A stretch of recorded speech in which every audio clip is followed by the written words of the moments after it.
sedicenne pestato da un coetaneo in centro a Mogliano venerdì sera. La mamma della vittima racconta di aver telefonato a quella dell'aggressore. Volevo essere io a dirle cosa aveva fatto il figlio prima che lo sapesse dai carabinieri. Momenti di tensione ieri pomeriggio in via Ronzinella a Mogliano, quando un ottantenne ha rincorso per strada una donna che avrebbe scoperto nella sua abitazione. Correva scalzo, scena incredibile, racconta un testimone. Restano gravi le condizioni del tifoso del Treviso Calcio caduto ieri sera dalla gradinata dello stadio Tenni durante i festeggiamenti per il gol del pareggio dei padroni di casa. Lutto nel mondo del calcio, trovato senza vita in un hotel a Cagliari l'ex giocatore del Treviso e Vicenza Andrea Capone, aveva 43 anni, sulla testa una profonda ferita, accertamenti sulle cause del decesso. Paura all'alba per due giovani coinvolti in un drammatico incidente stradale sulla Castellana Paese. L'auto si è ribaltata all'altezza della rotatoria del BHR, il conducente è estratto dall'abitacolo dai vigili del fuoco.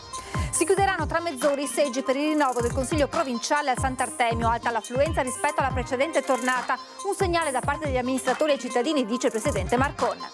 Volley, le pantete della Prosecco Doc e Moco Volley conquistano l'ottava Supercoppa recuperando dal 2-1 contro Milano. Al Tenni per il Treviso finisce 1-1 contro il Bassano. Buonasera e buona domenica, ben ritrovati con l'edizione trevigiana dei nostri telegiornali che si apre con la vicenda che vi abbiamo raccontato ieri, quella del sedicenne pestato in centro a Mogliano venerdì sera. La mamma della vittima racconta di aver telefonato alla madre dell'aggressore del figlio. Volevo essere io a dirle cosa aveva fatto suo figlio prima che lo venisse a sapere dai carabinieri. Volevo dirglielo perché mi è venuto distinto, perché mi sembrava brutto che magari fossero stati i carabinieri a averla chiamata. Ho voluto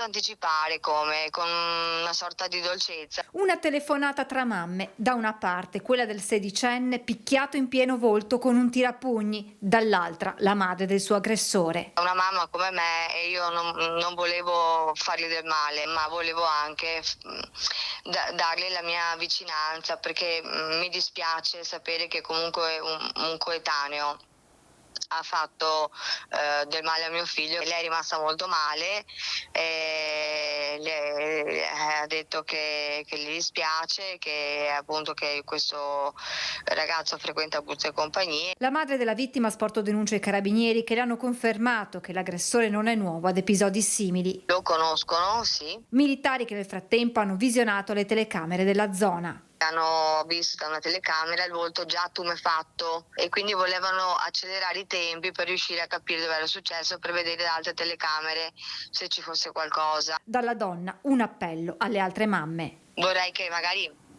si facessero avanti anche da sole, semplicemente anche andare dai carabinieri per dire sì, è vero, in effetti anche mio figlio ha avuto questo, o anche è successo questo, a mio papà è successo questo, a mia mamma è successo questo. Ecco, il cominciare ad andare dai carabinieri per ogni piccola cosa e riportare il bene e buttare via questo male da Mogliano. E restiamo a Mogliano perché ieri pomeriggio in via Ronzinella si sono vissuti attimi di tensione quando un ottantenne ha rincorso per strada una donna che avrebbe scoperto nella sua abitazione. Correva scalzo, racconta un testimone, una scena incredibile. Via Ronzinella a Mogliano, un sabato pomeriggio come tanti, poi all'improvviso sono circa le 17:30 di fronte alla chiesa vicino all'asilo Brucomela compare sul marciapiede un signore anziano in tuta e calzini. A raccontare quei minuti un esercente che assiste alla scena quasi surreale. Questo signore che cercava delle persone e a un certo punto ha trovato una signora dietro dove ci sono le pompe del gas e l'ha tirata fuori e gli ha strattonato un po' la borsa e si sono messi a discutere, l'ha presa sotto braccio e si sono camminati verso la fermata dell'autobus e in quel momento che andava nella fermata dell'autobus è venuta fuori da dietro ai bidoni delle immondizie dell'asilo un'altra signora che è scappata in questa direzione qua, che poi si è messa al telefono e dopo 5 minuti è arrivata una macchina ed è salita su. Si è girata e nel frattempo sono andati a recuperare l'altra signora. Qualche automobilista che sta transitando in quel momento tenta di intervenire. Si sono messi in mezzo alla strada, 4 frecce, hanno suonato qua e là.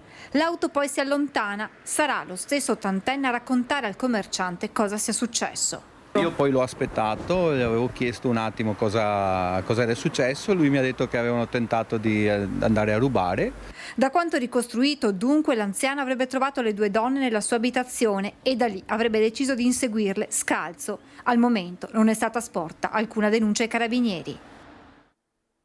Restano gravi le condizioni del tifoso del Treviso caduto ieri sera dalla gradinata dello stadio Tenni durante i festeggiamenti per il gol del pareggio dei padroni di casa.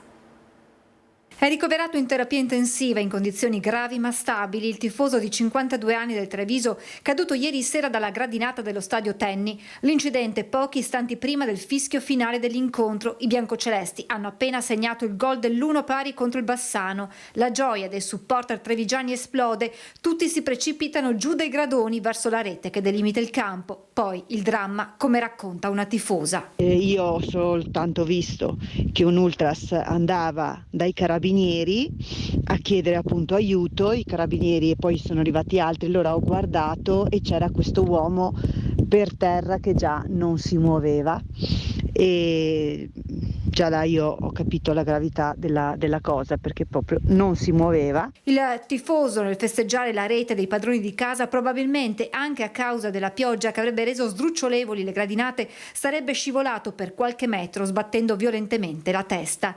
Il 52enne privo di sensi è stato soccorso e intubato sul posto, poi trasportato dai sanitari del SUEM all'ospedale di Treviso, dove è stato sottoposto ad un intervento chirurgico. La società, la squadra e tutti i tifosi sono al tuo fianco, forza Ale. Così Treviso Calcio con un post sui social ha voluto far sentire la propria vicinanza al 52enne e alla sua famiglia in attesa di buone notizie dal Cafoncello. Dramma nel mondo del calcio. L'ex giocatore del Treviso, Andrea Capone, è stato trovato morto all'interno della sua stanza d'hotel a Cagliari. Sul corpo del 43enne è stata rinvenuta una vistosa ferita alla testa. Sono in corso approfondimenti da parte della polizia e del medico legale sulle cause del decesso. Capone aveva vestito le maglie di Treviso e Vicenza con i biancocelesti e aveva disputato la stagione 2004-2005 in Serie B. Poco dopo le 6 di questa mattina, Vigili del Fuoco e Carabinieri sono intervenuti lungo la regionale 53 Castellana, paese all'altezza della rotonda del BHR Hotel. Un'Audi A6 condotta da un 21enne con a fianco una coetanea è uscita di strada ribaltandosi. La squadra dei Vigili del Fuoco, arrivata da Treviso, ha messo in sicurezza l'auto e liberato il ragazzo rimasto incastrato con un arto. Il ferito è stato preso in cura dal personale sanitario del SUEM, stabilizzato e trasferito in ospedale, così pure la giovane che era con lui per ferite lievi. Le operazioni di soccorso sono terminate dopo circa un'ora. 238 persone rispetto alle 160 che il carcere di Santa Bona potrebbe ospitare. 11 persone per cella su letti a castello che toccano il soffitto, condizioni igieniche e personali degradanti. Il sopralluogo di Nessuno Tocchi Caino con le associazioni radicali del Veneto e di alcuni consiglieri regionali restituisce un'amara fotografia. Come fanno a vivere in 11 in una cella di, saranno 15 metri quadrati, 3 livelli di letti a castello, un bagno e in condizioni veramente sfidanti. Io mi auguro che presto si riesca a trovare il modo di alleggerire la situazione, perché privare la libertà non vuol dire privare la dignità delle persone. Quasi la totalità dei detenuti fa uso di psicofarmaci e questo ce la dice lunga della difficoltà di vivere. È un'istantanea impietosa quella che viene restituita dalla visita del carcere di Santa Bona, organizzata dall'associazione Nessuno Tocchi Caino, cui hanno preso parte anche alcuni consiglieri regionali e le consigliere comunali Antonella Tocchetto e Carlotta Bazza. Un sovraffollamento che i numeri raccontano in modo inequivocabile. Sono 238 le persone ospitate dalla struttura sui 160 posti disponibili. Una questione che naturalmente si riversa anche sul servizio psicologico. Sono presenti 238 detenuti e lo psichiatra è presente presente per 4 ore settimanali per 238 detenuti. È evidente che così è impossibile prevedere o inserire in un percorso di cura anche le persone più fragili, che presentano più fragilità, ad esempio quelle psichiatriche e psicologiche. Lo scorso anno ci fu anche un suicidio proprio nel carcere di Treviso, totalmente imprevisto perché la persona non aveva dato nessun segno di fragilità. È difficile intercettare il malessere, il disagio psicosociale e ribadisco, il carcere ad oggi, oltre a essere criminogeno, è anche insalubre. La situazione si riflette anche sugli operatori interni alla struttura, sottoposti a turni massacranti e ad un degrado costante, frutto del sovraffollamento e delle strutture fatiscenti. Si prendesse cura lo Stato dei suoi servitori, costretti a un lavoro massacrante, umiliante, degradante, alla vista continua e quotidiana del degrado in cui vivono persone, esseri umani. Si occupasse di loro, se si occupasse dei detenenti, lo Stato probabilmente per effetto, perché c'è il contagio, per effetto starebbero meglio anche i detenuti. Si chiuderanno tra pochi minuti i seggi per il voto per il rinnovo del Consiglio provinciale al Sant'Artemio di Treviso. Alta l'affluenza rispetto alla precedente tornata. Affluenza molto alta, che supera il 44% già alle 12, rapportata per esempio 3 anni fa era soltanto il 29%, quindi si mostra un particolare interesse da parte degli amministratori comunali per questa tornata elettorale, seppure di secondo grado. Affluenza proseguita anche nel corso del pomeriggio alle 17, infatti i votanti erano stati 883 su 1338, pari al 65,99%. Sono contento perché uno degli obiettivi che ci eravamo posti era quello di aumentare l'affluenza e di dare un esempio da amministratori ai cittadini, e cioè che quando gli amministratori sono chiamati al voto vanno, e mi sembra che stiamo andando in quella direzione. Con l'unica certezza al momento che a guidare la provincia sarà ancora Stefano Marcone, il risultato del voto è destinato a ridisegnare gli equilibri politici nel Consiglio provinciale. Elezioni di secondo grado dopo la riforma del Rio, con sindaci e consiglieri chiamati alle urne, ma certo non di poco spessore dal punto di vista politico se si guarda al prossimo appuntamento tra un anno con le regionali. Una partita, quella per il Sant'Artemio, che vede il centrodestra diviso in 3 liste, ognuna con 16 candidati. Di certo non è perché l'abbiamo chiesto noi di andare divisi, perché noi fino all'ultimo abbiamo perorato la lista unica, però è un bel modo per mettersi alla prova, c'è anche una grande affluenza, quindi siamo molto felici di ciò. È un segnale anche per i cittadini il fatto che gli amministratori vengano a votare? Beh, assolutamente sì, secondo me è proprio, se non diamo l'esempio noi, chi lo deve dare? Penso che ognuno abbia messo in campo le forze che aveva, ed è un bel modo anche di confrontarsi. Ognuno si deve vedere l'impegno che profonde per la collettività, quindi va bene così. Nessuna divisione dunque interna alla coalizione, ne è certo il presidente Marconna. Da domani mattina il centrodestra lavora unito, così come ha fatto sinora. Unito invece il centro-sinistra con un unico listone amministratori di marca. Spero che comunque i voti del centro-sinistra alla provincia vengano considerati e quindi ci sia una buona elezione. Poi la guerra è sicuramente nel centrodestra, che hanno 3 liste. Noi facciamo la nostra parte, ben consapevoli che comunque il presidente non viene votato, per cui rimarrà quello, ma se abbiamo un buon risultato elettorale saremo felici e faremo pesare il nostro voto. Tocchetto che spera in un ritorno al passato per le elezioni provinciali. Mi auguro invece che si torni all'elezione diretta della provincia, perché la provincia, da quando io sono poi consigliera provinciale, ho riscoperto che è veramente un'istituzione molto importante. Giornata mondiale del migrante. In settimana una delegazione di ospiti dell'ex caserma Serena di Dossone è stata ricevuta in udienza da Papa Francesco. Numeri molto contenuti rispetto al passato, quelli degli stranieri ospitati nelle strutture d'accoglienza della Marca.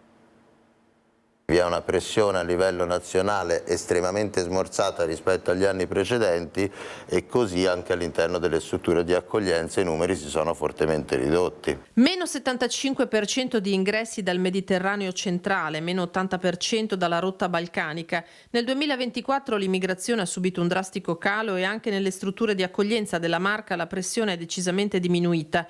Numeri di ospiti ben lontani all'ex caserma Serena di Dosson dagli oltre 700 migranti che si era arrivati a gestire lo scorso anno. Lo conferma il presidente della nuova facility. Sicuramente in questo momento l'azione del governo, l'azione dell'Europa ha limitato quelli che sono i flussi variandoli, ma è anche cambiata moltissimo l'immigrazione. Nel 2015 avevamo un'immigrazione prevalentemente africana, adesso è un'immigrazione molto differente, abbiamo kosovari, abbiamo colombiani, abbiamo una gran parte degli ospiti che sono asiatici. Faccio un numero: nel 2016 avevamo circa 200 nigeriani in caserma Serena, adesso ne abbiamo meno di 10. La prevalenza oggi è di migranti asiatici. In occasione della Giornata Mondiale del Migrante per il 9º anno consecutivo, una folta delegazione dell'ex Serena è stata ricevuta in udienza da Papa Francesco. In questi anni l'abbiamo visto tanto invecchiare, quest'anno poverino tornava dalla Papua Nuova Guinea, è ripartito il giorno dopo per il Belgio, in una giornata caldissima, Roma era caldissima.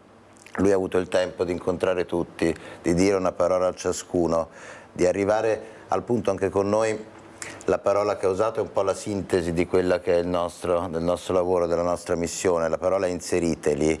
Ma sebbene ci sia una forte richiesta di lavoratori, gli attuali meccanismi previsti dalla legge non consentono di dare ai migranti gli strumenti necessari per integrarsi rapidamente. Auspicato da tutti che venga interrotto le rotte criminali perché sono anche criminogene, quindi bisogna riuscire a fare dei decreti flussi che consentano di soddisfare i bisogni delle nostre aziende, e dall'altra parte le nostre aziende che inseriscano nel territorio devono avere anche la possibilità di accedere a delle soluzioni abitative da dare ai loro lavoratori. Sul tema della cittadinanza, dello ius scholae, per Marinese i tempi sono maturi per una riforma. Bisogna secondo me sempre tirare fuori dalla polemica politica questi argomenti così complessi e cercare di dare delle soluzioni che siano poi condivise da tutti, perché se invece lo si lascia a quello che è il dibattito pubblico, a quello che è la propaganda, diventa difficile e vengono politicizzati dei temi che invece sono importanti. Nasce APS Cultura, presieduta da Antonio Foiadelli, ex procuratore della Repubblica, un'associazione che vuole promuovere il dialogo e l'approfondimento culturale. Primo tema sarà la violenza. Come dice lo Statuto, perché lo scopo ha una dimensione sociale, cioè essere rivolto e essere a disposizione del cittadino per fini di carattere culturale e per fini di divulgazione anche della cultura e di difesa della legalità. È importante sottolineare la apartiticità, la completa indipendenza da qualunque schieramento di carattere ideologico o partitico.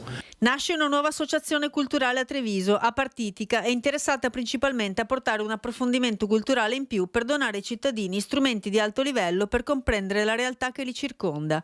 I problemi da affrontare sono tanti, l'approccio sociale e la difesa della legalità tra i primissimi che l'associazione si propone. Il primo progetto che abbiamo è quello di un convegno il più possibile aperto a tutte le voci che vorranno intervenire proprio sulla violenza, che è uno dei grandi temi del giorno d'oggi, ma i temi sono tanti, sono tutti quelli che ognuno di noi accendendo il televisore sente esporre, a volte in maniera però poco comprensibile. Uno dei problemi odierni è infatti l'informazione troppo veloce e frammentaria dovuta ai social, cosa che l'associazione si propone di contrastare, collaborando anche con tutte le istituzioni e le associazioni cittadine. A livello statutario è prevista e raccomandata questa disponibilità a lavorare assieme con tutte e soprattutto con le forze istituzionali.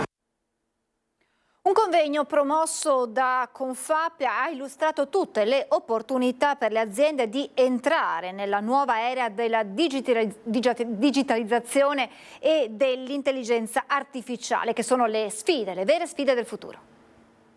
Con API Industria Servizi abbiamo siglato un accordo con TIM per la digital transformation della piccola e media impresa. Abbiamo parlato di cloud, di sicurezza, di connettività, tutti i mezzi che servono per portare la digital transformation alla piccola e media impresa. Portare il digitale dentro le piccole e medie imprese, aiutarle ad entrare in mercati magari ad oggi ancora sconosciuti, cercare di cogliere le sfide del futuro, ovvero quelle del marketing digitale e dell'aiuto dell'intelligenza artificiale, ma anche difendersi da attacchi informatici ed essere sempre di più al servizio del cliente. Ecco che cosa fa Apindustria. Digitalizzare vuol dire efficientare, vuol dire trovare economie di scala e aiutare le PMI a essere competitive rispetto ai nostri competitor stranieri. Sicuramente anche i numerosi bandi di agevolazione che sono a disposizione per gli investimenti possono dare quel booster, quell'aiuto anche al piccolo per fare processi di cambiamento importanti. Le sfide che oggi le imprese del territorio devono affrontare sono molteplici e per questo servono strumenti e conoscenze che non sempre si possono avere. Per questo Apindustria si mette a disposizione delle aziende che vogliono fare un cammino costruttivo insieme. Il nostro ruolo è quello di andare in visita alle nostre aziende associate, ma anche non solo associate che hanno delle esigenze, raccontare loro quali sono le opportunità in termini di digitalizzazione, portare loro delle soluzioni, proposte di soluzioni casistiche che possono essere d'aiuto e trovare i bandi di agevolazione sia per fare l'acquisto della soluzione ma anche per formare i propri dipendenti, tutto in maniera finanziata. Oggi giornata mondiale del cuore. A San Biagio di Callalta in questo fine settimana il Comune ha promosso uno screening cardiologico gratuito.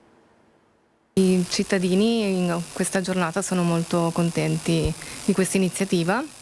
È un'ottima opportunità per fare uno screening cardiologico. Una quarantina di prenotazioni il Comune di San Biagio di Callalta ha voluto declinare con un'iniziativa concreta la giornata mondiale del cuore che si celebra il 29 settembre. Screening gratuito al Centro Culturale Scolè accanto al municipio grazie alla compartecipazione tra pubblico e privato. Questo primo appuntamento ha avuto un buonissimo successo da parte della popolazione che ha risposto davvero in massa e speriamo appunto che anche nei prossimi giorni, il 2, il 3 e il 5 ottobre, in cui in collaborazione con Avis, Aido, Amici del Cuore, la Croce Rossa Italiana ed altre associazioni ci sia la stessa partecipazione perché la prevenzione è fondamentale. Questo è importante per le persone ma è importante anche per divulgare la cultura della prevenzione e consentitemi anche di divulgare la cultura della telemedicina, in questo caso la telecardiologia, perché grazie alla telemedicina noi possiamo fare questo perché refertiamo in tempo reale. Tra i cittadini che si sono presentati allo screening anche qualcuno che un elettrocardiogramma non l'aveva mai fatto. C'è chi viene perché ha avuto qualche dubbio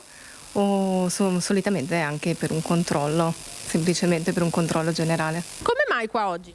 Perché prendo l'occasione di questa nuova iniziativa del Comune per salvaguardare la nostra salute di cittadini e avendo avuto problemi in famiglia di cuore, questa è un'ottima occasione per avere una certezza di come sta il mio cuore. Non finisce qui. Il 2 ottobre a San Biagio si terrà una serata promossa dalla Croce Rossa sulle manovre salvavita pediatriche. Il 5 in piazza Tobagi, una giornata dedicata alla prevenzione a 360 gradi. E termineremo poi con una serata dedicata alla prevenzione dei gesti suicidari grazie al filo di Simo, un'altra tematica purtroppo molto sensibile e sentita al giorno d'oggi. Ottava edizione di Camminare per la Vita in centro a Treviso, grazie anche al bel tempo, un successo di partecipanti all'iniziativa benefica promossa dalla campionessa di sci Deborah Compagnoni. Partenza e arrivo nel seminario vescovile, circa 3.000 partecipanti, novità di quest'anno i 2 percorsi di 4 e 7 km e mezzo. Il percorso è stato suddiviso in 6 aree con relativi QR code che permettevano di ricevere informazioni storiche e artistiche relative alla zona in cui si trovavano a passeggiare. Ci fermiamo per la pubblicità tra poco.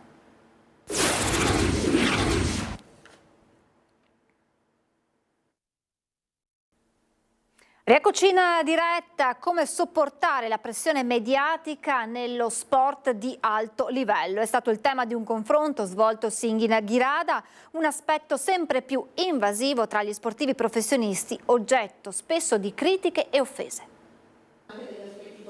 Essere atleti di alto livello al tempo dei social, un aspetto spesso poco analizzato ma del quale tenere conto in questi anni in cui i media digitali sono entrati potentemente in campo, spesso anche più degli atleti stessi. Offese, minacce, accuse, aspettative deluse sono tutti temi sui quali si sono confrontati varie personalità dello sport, ospiti della Benetton Rugby, dei suoi atleti e dei suoi dirigenti. Quando investi tu te stesso in un qualcosa che poi magari non ha il risultato sperato e vieni criticato, chi sei e quello che fai si sovrappongono molto. Penso che con lucidità prendere le distanze da determinate dinamiche sia l'unica maniera in cui si possa mantenere un equilibrio abbastanza stabile. Non vergognarsi soprattutto di chiedere aiuto se e quando necessario. È chiaro che ci possono essere dei momenti anche difficili in cui si è influenzati anche se non lo si vuole, per cui chiedere aiuto e comunque avere qualcuno con cui confrontarsi e magari avere un supporto è molto importante. L'allenatore ha detto che chiude spesso la lettura delle opinioni altrui per non essere influenzato in modo negativo. È una regola che mi sono dato per avere la lucidità comunque di affrontare le mie sfide con equilibrio. Magari esistono anche altri modi, ma sono abbastanza integralista su questo, sì. Michele Lamaro, capitano dei Leoni, sottolinea come siano proprio le sconfitte ad accendere spesso le polemiche, ma la reazione è sempre un fatto personale e va separata dagli obiettivi. Quello che si può fare è sicuramente essere consapevoli che queste critiche prima o poi arriveranno e prepararsi in merito e il più possibile cercare di separarle da quelli che sono poi gli effettivi obiettivi di ciascuno. Nell'epoca dei social è fondamentale poi affidarsi a professionisti che questi strumenti li studiano e si preoccupano di capirne le criticità. Uno dei consigli che offre Marcella Bunus, psicologa dello sport, è quello di pensare bene a come e cosa si scrive.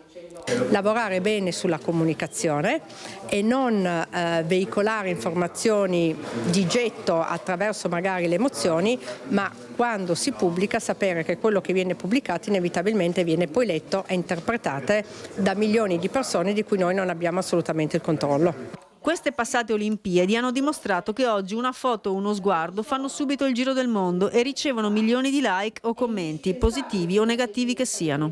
Questo ha aperto, a mio avviso, un sistema, un modo di comunicare che continuerà a avere un futuro. Bisogna riuscire, come tutti i cambiamenti, a trovare la giusta distanza tra l'utilizzo e riuscire invece a staccarsi magari nei momenti importanti delle competizioni. E a proposito di sport, una notizia di basket con il Treviso che al Taliercio di Mestre nel derby contro la Reyer ha vinto per 78-75 e parte con un trofeo, l'ottava Supercoppa Italia da mettere in bacheca la stagione 2024-2025 della Prosecco Doc Imocco Volley Conegliano che ieri al Palazzetto dello Sport di Roma ha battuto al tie break le storiche rivali di Milano. Una vittoria non facile con le trevigiane andate sotto per 2-7-1, lo scatto d'orgoglio al quarto set vinto 25-23, poi il tie break concluso sul 15-11, una partita che al di là del risultato non ha soddisfatto coach Daniele Santarelli che tuttavia ha elogiato la capacità delle Pantere di prevalere anche giocando per buona parte della gara meno bene dell'avversario. Alla fine grande entusiasmo e grandi festeggiamenti sul podio dove le trevigiane hanno alzato la coppa. Firmata a Casugana la Carta Etica per il superamento dei divari e delle discriminazioni di genere nello sport. Il documento rientra nel progetto Donne e Sport promosso dal Soroptimist International d'Italia.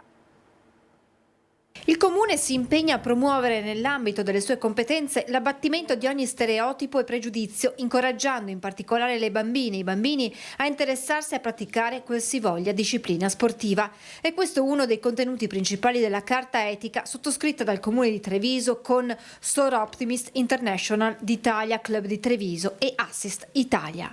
Serve però soprattutto a cambiare la vita pratica e a eliminare discriminazioni nel concreto, quindi non soltanto parole ma vedere le ore degli impianti, montepremi uguali, promozione, budget spesi per uomini e donne, promozione anche formazione nelle scuole.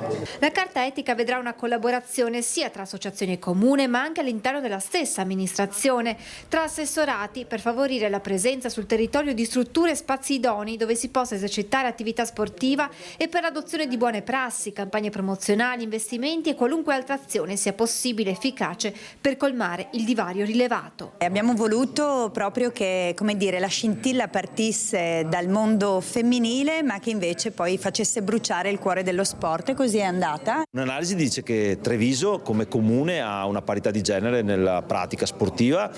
Possiamo sicuramente lavorare per l'utilizzo delle palestre e degli impianti in generale, e grazie anche a questa carta che siamo andati a firmare oggi, questo sarà un lavoro importante che ci terrà impegnati nei prossimi anni.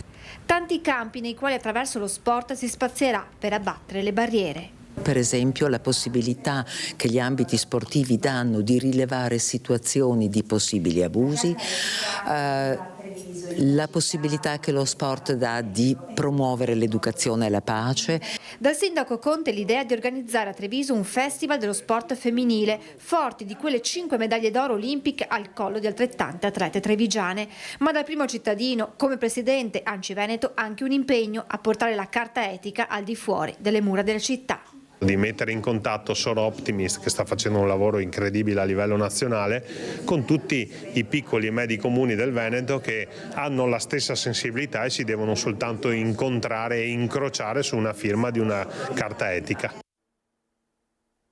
Tornando allo sport giocato, il calcio con il pareggio conquistato al 95esimo dal Treviso ieri sera contro la bestia nera della scorsa stagione, il Bassano, in una partita, lo ricordiamo, come abbiamo detto in apertura di TG, contrassegnata dall'angoscia per l'incidente del tifoso.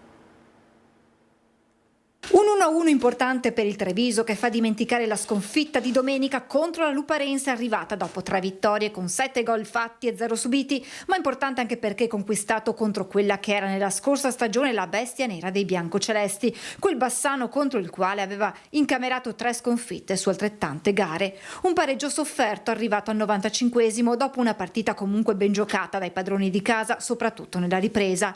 Nei primi 45 di gara è Beltrame a cercare il vantaggio con un tiro da fuori, ma al 31esimo Raicevic gela il tenni mettendo in rete un passaggio di De Carli. I padroni di casa però non si demoralizzano e provano subito a riequilibrare l'incontro con Borghesan, ma è allo scadere del primo tempo che il Treviso va vicinissimo al pareggio con un tiro da fuori di Brigati. La ripresa parte subito con i biancocelesti in attacco. Dopo un minuto l'arbitro fischia un rigore per un fallo di De Carli su Aliu. Tocca al neoentrato Gioè andare sul dischetto, ma il suo tiro viene deviato dal portiere. I padroni di casa insistono in avanti con Gioè prima e Beltrame poi, tentano di agguantare l'1-1 dall'altra parte e ancora Raicevic a sfiorare il raddoppio. Quando ormai si è alle battute finali dell'incontro arriva l'atteso pareggio. Al 95esimo Beltrame mette la palla in aria e Gioè riesce a infilarla in rete. Esplode la gioia in campo e sulle tribune, presto però spenta dall'angoscia per l'incidente del tifoso caduto dalla gradinata. È a lui che va ora il pensiero di tutti, con l'auspicio mercoledì di andare ad Adria con buone notizie dall'ospedale dove il 52enne è ricoverato. Ieri Treviso e altre parti della Marca si sono svegliate sotto una coltre di nebbia che poi ha lasciato spazio ad un sole caldo interrotto da un'improvvisa grandinata, segno del clima che cambia o bizzarrie dell'autunno entrante. Facciamo una comparazione col passato guardando il servizio del nostro telegiornale del 29 settembre 1987 che questa sera vi proponiamo nella consueta rubrica domenicale dedicata alla nostra storia.